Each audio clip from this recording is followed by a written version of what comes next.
Well, good morning. Good morning. Good morning. It's a joy to finally be able to make it up here. Yes. For those of you who don't know, I've been the minister of record as an advisor for Unity of Mesa now for just over 2 years, which was a role that I inherited because Unity of Mesa had been the sponsoring ministry. It has been the sponsoring ministry for Unity of Payson here. So when I stepped in as the lead role down there at the end of 2012, beginning of 2013, one of the things that Sandy Kale, who was taking care of this, says, oh great, now that you're the minister here, you can take this on. And I'm taking on a church that has lost their minister of 37 years, that has 7 years of deferred maintenance, is doing all sorts of stuff, and going, wait a minute, I'm supposed to be supporting another church?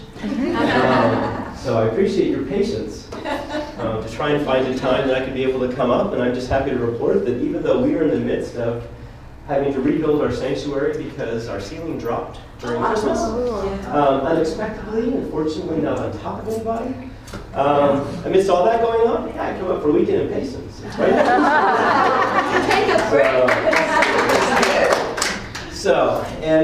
One thing I believe that helps with that is prayer work and meditation. One thing I found in my experience, I've been working with Unity churches for almost 20 years as a regional consultant, going through all the churches in the Southwest. As I've been to see the different flavors, sizes, forms, temperaments of the different churches, I found that even though we're a movement based on silence, for the most part, when we come together, we don't do it. And so I'm going to invite us during our time of meditation. There's a practice that we often use, that I use and we're using at Unity of Mesa, called centering prayer. And how many of you are familiar with centering prayer?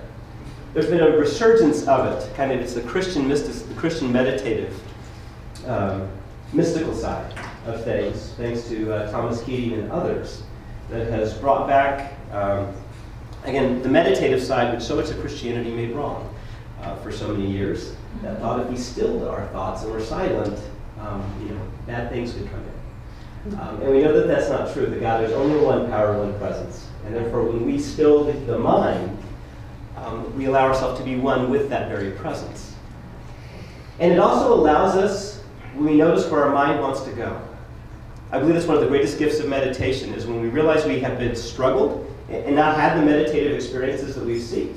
We realize our mind's been in the way with the seeking.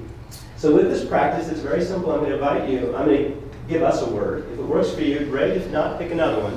And the way of centering prayer is very simple, is you take a word. It is sacred by our intention. The word itself means nothing. But the fact we're picking a word that is our intention to surrender to the activity of spirit that is already present. Our job is to kind of get out of the way. Not manage it, manipulate it, whatever it may happen.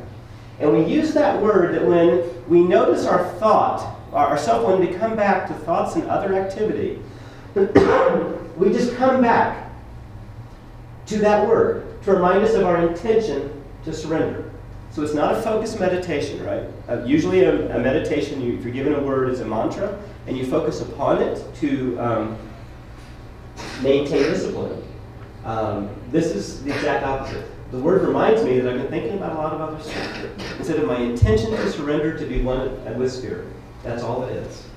So I'm going to invite us to just take a moment to take a breath and close our eyes. And as we bring our attention to our breath, remembering that there's only one power and one presence. And therefore we are a part of it. It is part of us. We are an expression of all that is. And we set our intention in this time to be one with all that is. Let our mind get out of the way.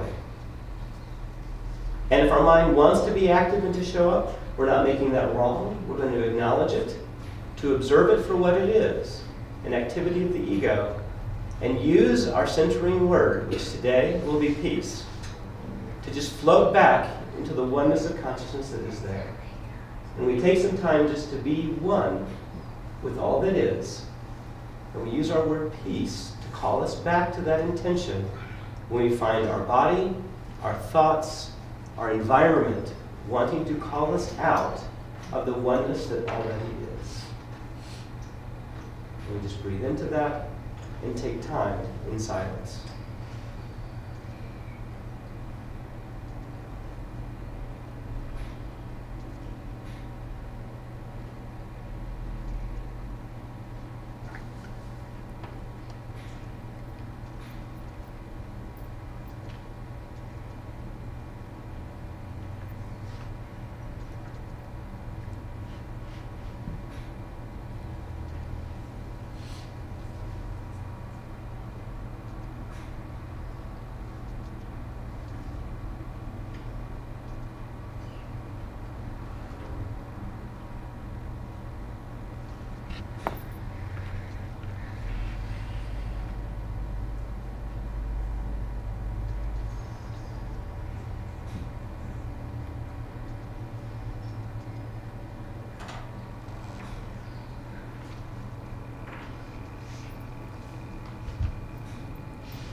So I invite you to take a breath and release.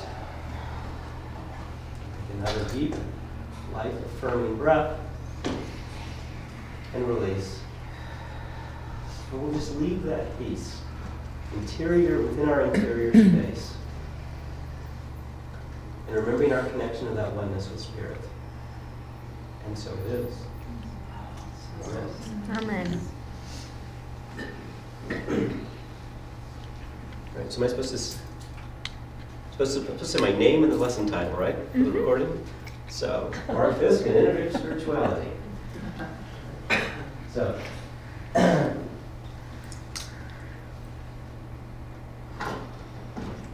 how many of you have been involved with Unity in some way for at least 10 years? I was guessing the crowd was a majority of that. Okay, how many of it at least 2? At least what? At least 2. Okay, anybody less than 2? Hey, well, welcome. All right. So, there's a saying, which maybe you've heard, that is, going to church doesn't make you a Christian any more than standing in your garage makes you a car.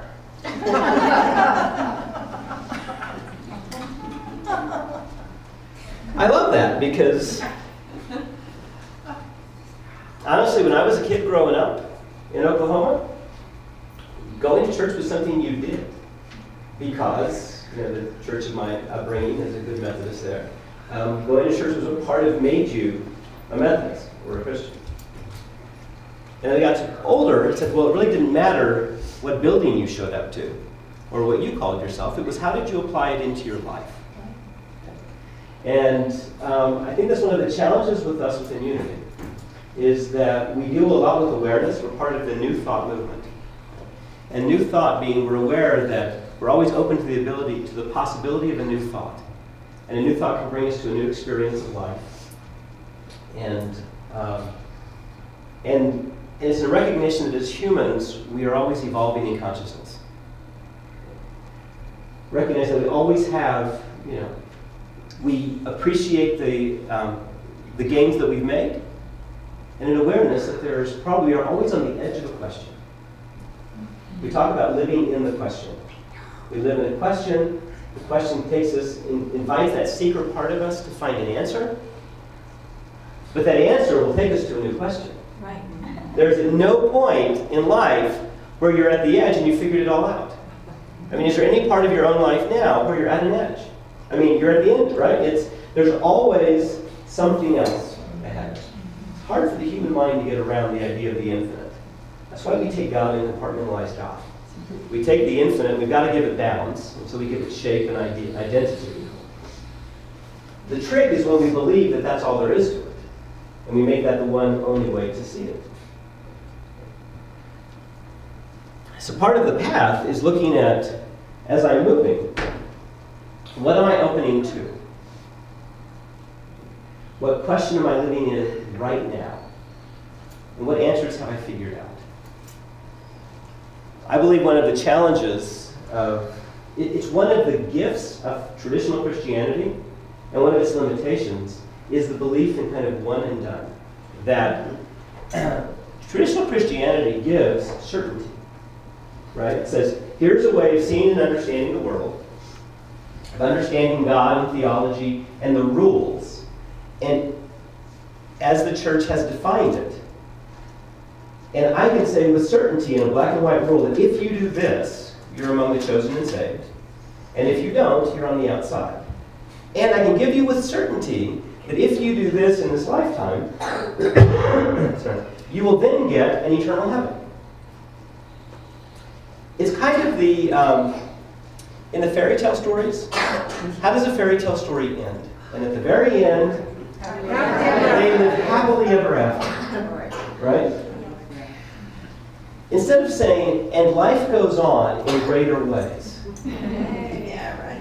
And they still have life to engage. Right? It's that whole idea of we've spent a life, living, working, loving, trying, questing, whatever, and then some point when we die, we think it's just now all done. Instead of, we're on a journey, we've been on one, we'll continue to be on one. And are we willing to embrace all of it? But there's that part of us, I don't know about you, but I find that very appealing. I'd like to know that this is the answer, this is the only way to do it, and if I do it right, I'm good forever. I never have to take another test. I never have to do anything else. How boring does that sound? Because you would have no more new relationships, you would have no more new adventures, there would be no frontiers. It would be, there's a part of it that sounds safe. And that's the draw of it. Yeah. And there's another part that when you sit there and look at it and go, how does that really work? You're like, I think my soul would get incredibly bored. That life is creative. The universe is creative. We are in a creative process. Right? We're always unfolding. And aren't we glad that that's happening? And if that's happening here and everywhere else we see it, because there's nowhere in the known universe that it appears to be static and balanced. Every part of the known universe is in motion. It is in some sort of change. And some of those changes aren't obvious to the human eye, and they will not be obvious in our lifetime, but they'll be obvious over a big period of time. So there's a lot to unfold and to step into.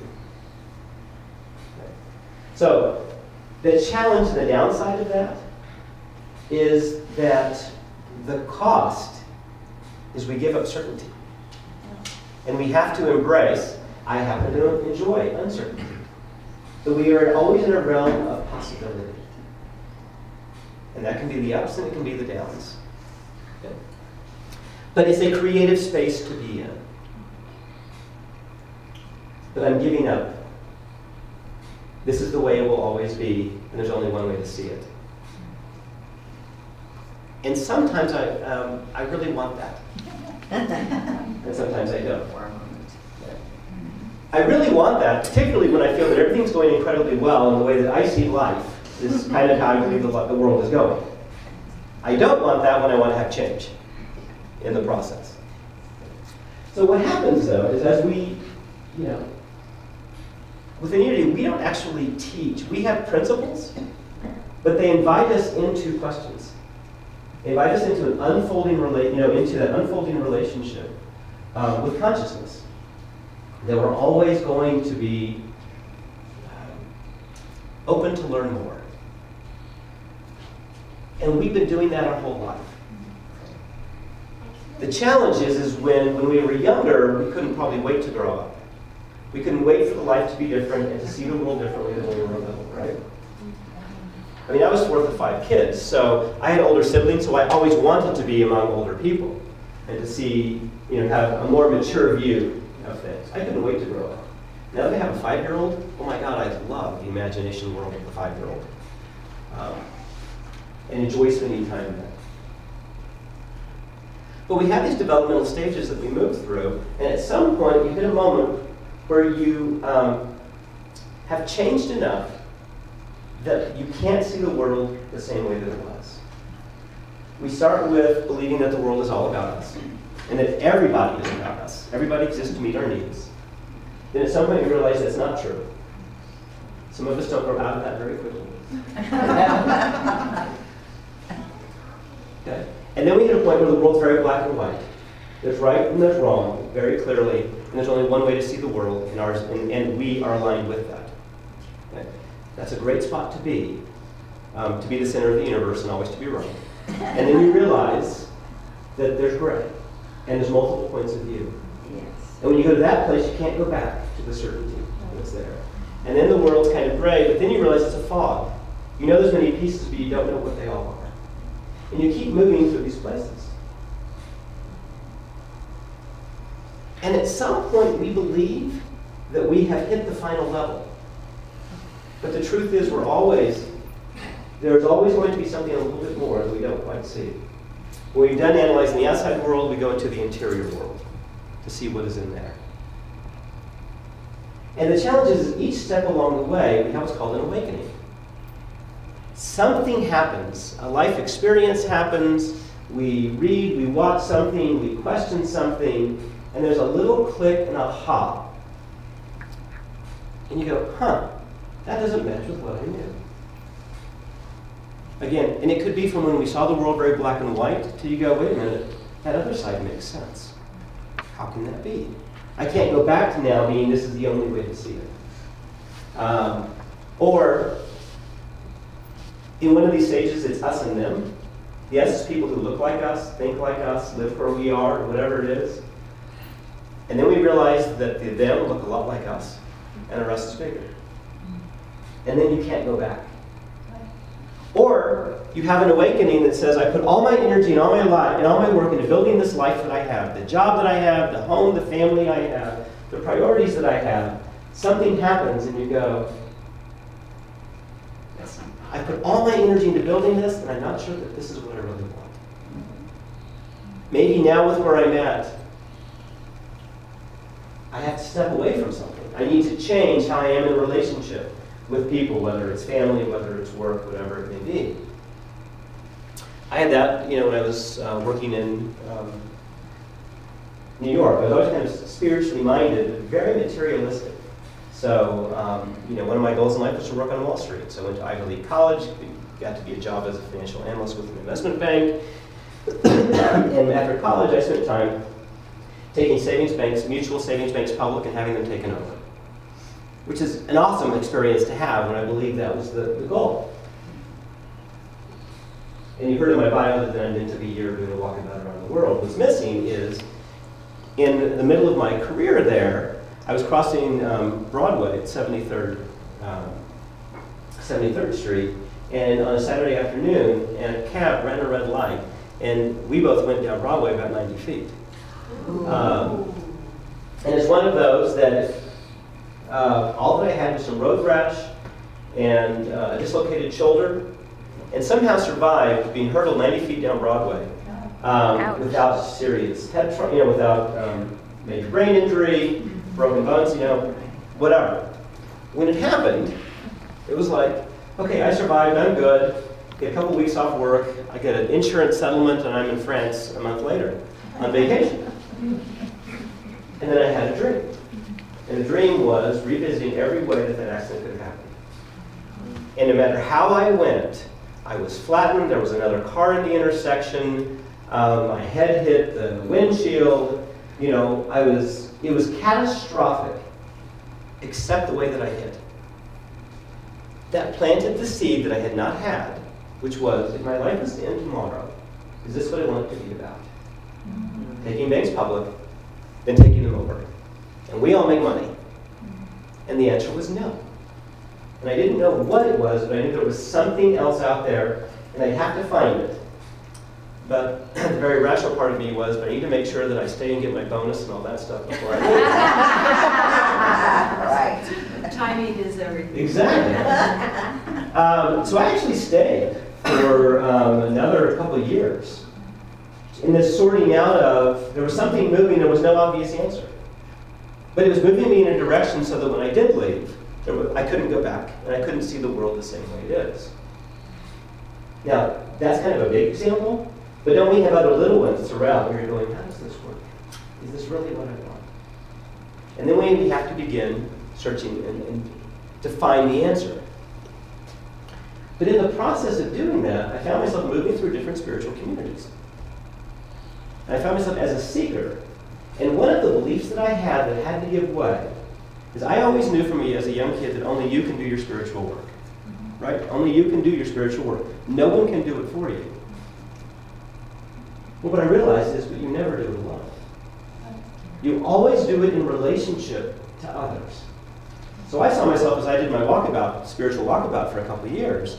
I was moving through communities, believing myself to be a soul traveler, and giving nobody credit for their bit of it. I was always in a relationship. I was just never in a relationship with anyone for a very long time. I found that was true in my personal life as well. As I would move through different, friendships in life, and always continually move on. Ask any ex-girlfriends. It didn't last very long, and then I'd be moving through a different relationship. And I wonder what that was about in the process. And as I was doing my traveling, I came across, I was always drawn toward the eastern side. I came across some of the teachings of Thich Nhat Hanh, Vietnamese Buddhist. who taught that teachers and teachings are important, but a community who will support our practice is an essential ingredient. A community that supports our practice is an essential ingredient. Sangha is made of individuals, yet you don't just practice as an individual. It's by sharing the practice with others, not by cutting yourself off, that is much more powerful. In order to build a community, you have to build yourself at the same time. The community is in you, and you are in the community, and you interpenetrate each other. A teacher cannot do much without a community, but a teacher with the Sangha can achieve a lot. So one of the ahas I had to have was, could I find a community that I could be a part of? And that's where somebody told me, had you thought about Unity?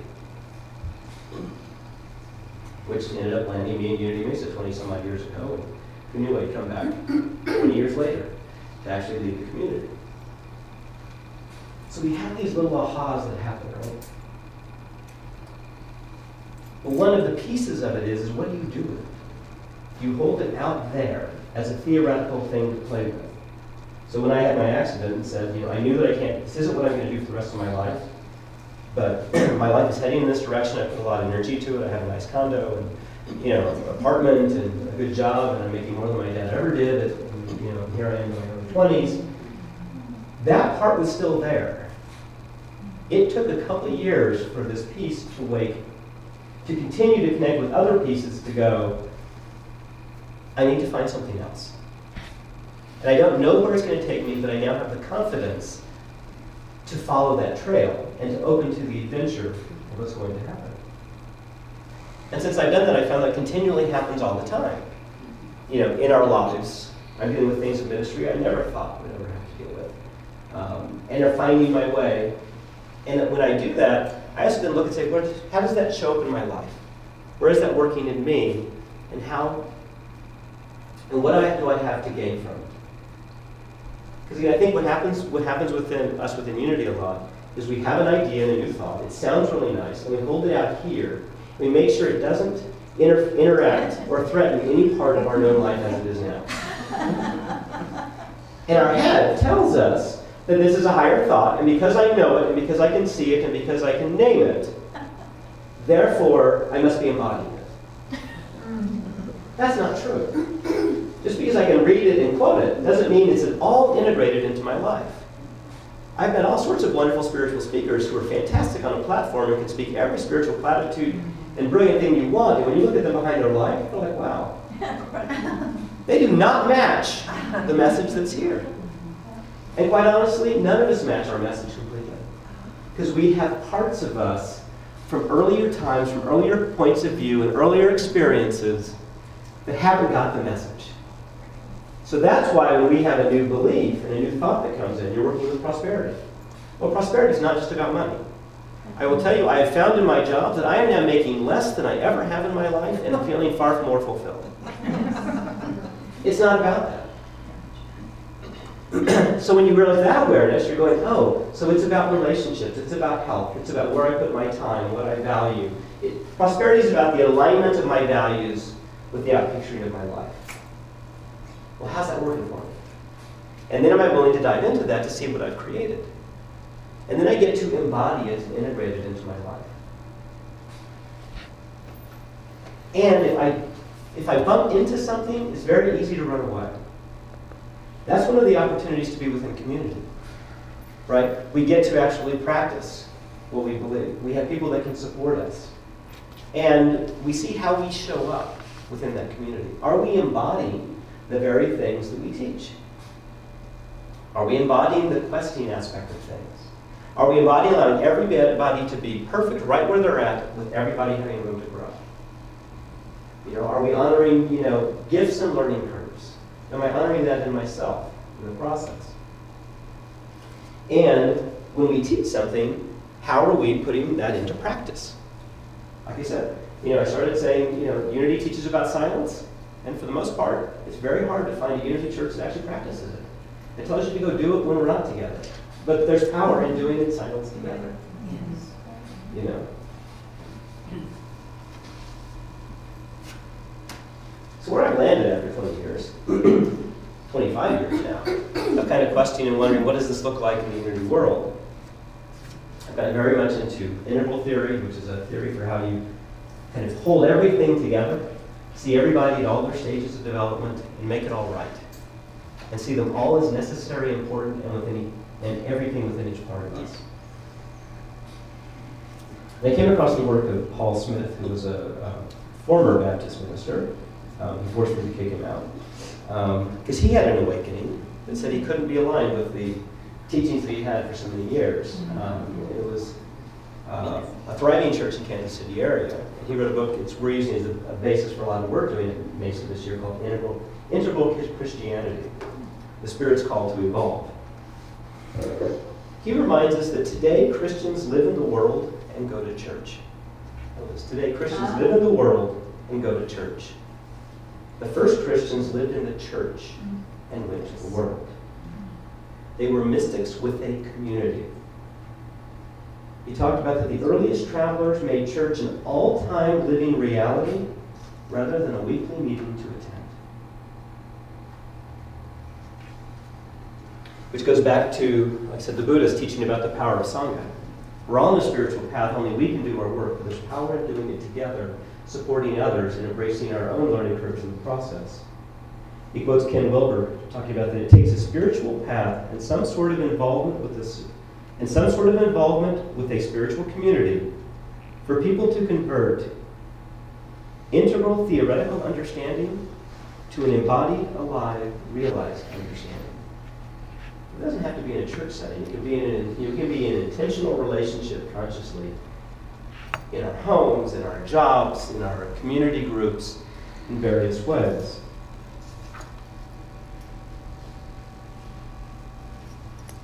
But the invitation is, and it's what I believe that you're doing here, and so while I haven't been up here personally, I've been in touch with Lynette throughout and had a couple meetings with the leadership team that have been up here, seeing the kind of intentional work that you're doing about taking teachings, inviting it into practice, embodying it as a community, and holding that space for other people to come in. And also knowing that this isn't the space for everybody. Because particularly if people want the certainty with the eternity that never changes, we teach about God's creative. It is a creative process that is always unfolding. And we are a part of that, and will always be a part of that. I find that reassurance in it, but sometimes we don't want that. But Paul Smith talks about that the next step for mystics of all persuasions, I would say that if you are seeking intentional connection and expression as the divine, you are a mystic. Mystic does not mean you went off into a cave and pulled away from the world. Mystic has a relationship with the interior dimensions of self and the dimensions of all that is. That's what a modern mystic is. And we're learning that our job is to be in the world, not to withdraw from it. To bring that consciousness in. Because it's really easy to be enlightened when you don't have a kid yelling at you, you don't have traffic to deal with, you don't have a payment to make. But if you can maintain and see where you are in that consciousness, where the rubber meets the road, that's modern mysticism. Paul Smith talks about that true transcendence is found, I love this, in the company of the committed, with the explorers of enlightenment, in the meeting of the mystics, in the assembly of the awakening, among the people of the prophets, in the partnership of the prayerful, and with the caravan of the compassionate. That this is the Christianity of the future. And in that community such as you have here, it's little mantra I love is you awake, you integrate, and repeat. It's just like shampoo. We'll continue to open up to the possibility of